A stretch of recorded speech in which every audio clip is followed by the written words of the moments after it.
অনিত ব্রিয়াস আসসালামু আলাইকুম। আশা করছি সবাই ভালো আছেন, আমিও ভালো আছি। আর আমার এই চ্যানেলে দেশ ও দেশের বাইরে যে যেখান থেকে এই ভিডিওটি দেখছেন সবাই আশা করছি ভালো আছেন আর ভালো থাকার জন্য কামনা করছি।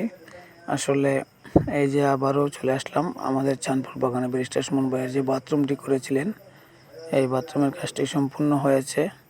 আগামী শুক্রবারে মনে হয় উদ্বোধন হবে ইনশাল্লাহ, আমরা আশা করছি।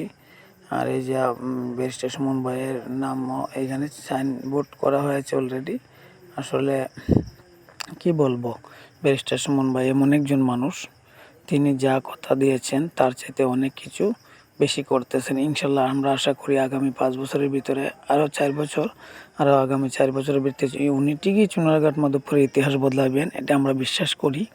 আর আসলে আপনাদেরকে একটা কথা বলতে চাই, এই বাগানের মধ্যে বেশিরভাগ কাজ করার কারণ হচ্ছে সাতছড়ি জাতীয় উদ্যানে বলেন আর রেমাকা আলেঙ্গা বলেন, কারণ এইগুলোতে পর্যটকদের জন্য।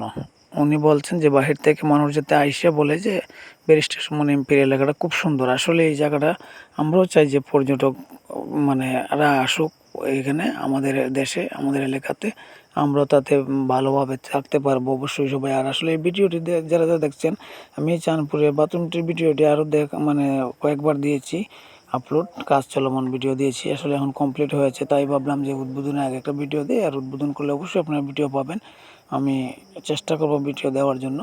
আর সত্যি কথা বলতে চাই, এটা ওই জায়গা মেন জায়গাটা হচ্ছে চাঁদপুর প্রাইমারি স্কুলের, সরকারি যে প্রাইমারি স্কুল আছে স্কুলের পিছনে আর আগের পোস্ট অফিসটা, চাঁদপুর পোস্ট অফিসের এখানে বাজারের পাশে এইটা।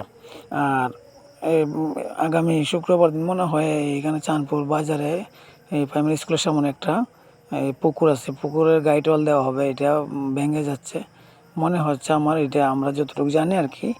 যাই হোক, আর আসলে সবাইয়ের কাছে একটা জিনিস বলবো যে যারা যারা ব্যারিস্টার সুমন ভাইকে ভালোবাসেন, সুমন ভাইকে ফলো করেন। আর আমার এই চ্যানেলে সুমন ভাইয়ের নতুন নতুন ভিডিও আমি আপলোড করে থাকি, উন্নয়নমূলক ভিডিও। যদি আপনারা অবশ্যই ভিডিও পেতে চান সবার আগে আমার এই চ্যানেলটি সাবস্ক্রাইব করবেন। আর সবাই সুমন ভাইয়ের জন্য দোয়া করবেন এবং চুনারঘাট মাধবপুর মানুষের জন্য সবাই দোয়া করবেন। আমরাও সবার জন্য দোয়া করি ইনশাল্লাহ। দেশ ও দেশের বাইরে যে যারা যেখানে আছেন সবাইকে আবার আসসালামু আলাইকুম ওয়া রাহমাতুল্লাহি ওয়া বারাকাতুহু।